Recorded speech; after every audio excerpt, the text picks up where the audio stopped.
Namaskar and welcome back. I have some questions for you.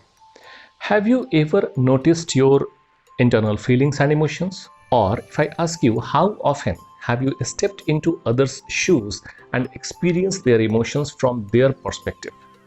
Or if I ask you, how well do you understand what you feel and why you feel so?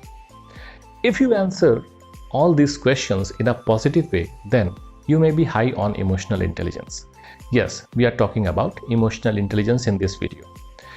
Emotional intelligence is our mind's ability to perceive, to manage, and express emotions effectively in daily life. Like IQ, emotional intelligence varies from one person to another person. While some people are gifted by birth in the way they understand and deal with the people, others may need help to build their emotional skills. In this video, I will explain the ways to develop emotional intelligence.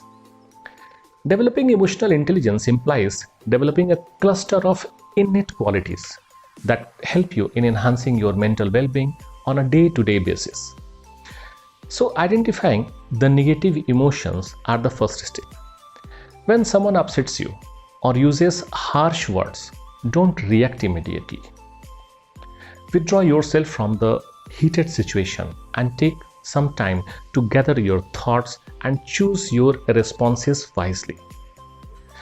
In a time of distress, especially interpersonal conflicts, spare some moments to look into the matter from the other person's perspective.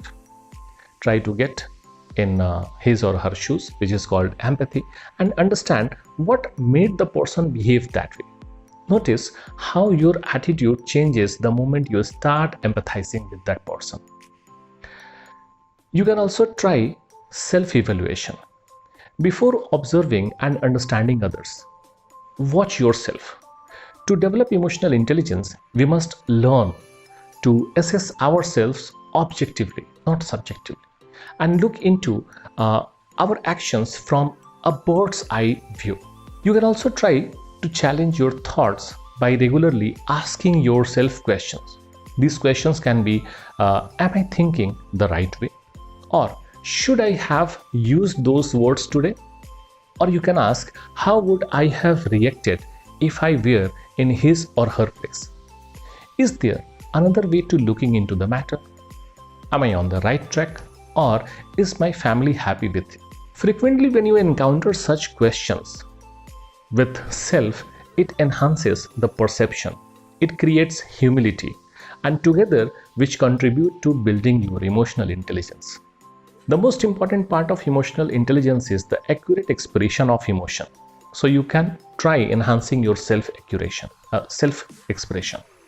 People who can identify and express their thoughts effectively and in a more socially acceptable ways usually are high on emotional intelligence and self-efficacy.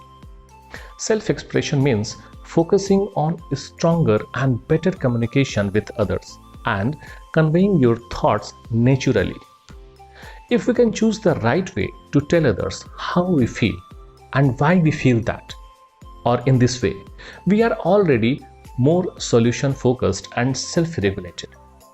Keep it in your practice consciously. Next thing which you can do, you can manage your stress. Yes, prolonged exposure to stress without efficient coping strategies can open us to plethora of mental health problems. The most helpful stress reduction method is by consciously using our senses and staying close to nature.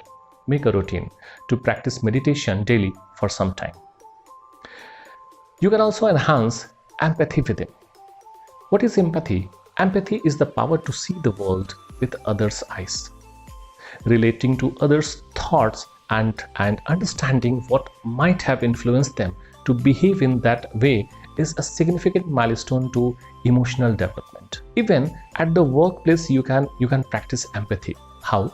Listening to a colleague without judging or accepting harsh words from someone undergoing stress. It can significantly build our emotional and social intelligence, and thereby it can strengthen interpersonal bonds also. Hope the playlist helped you in understanding your emotional intensity and you got some useful methods to deal with it positively. Stay happy, stay blessed. नमस्कार.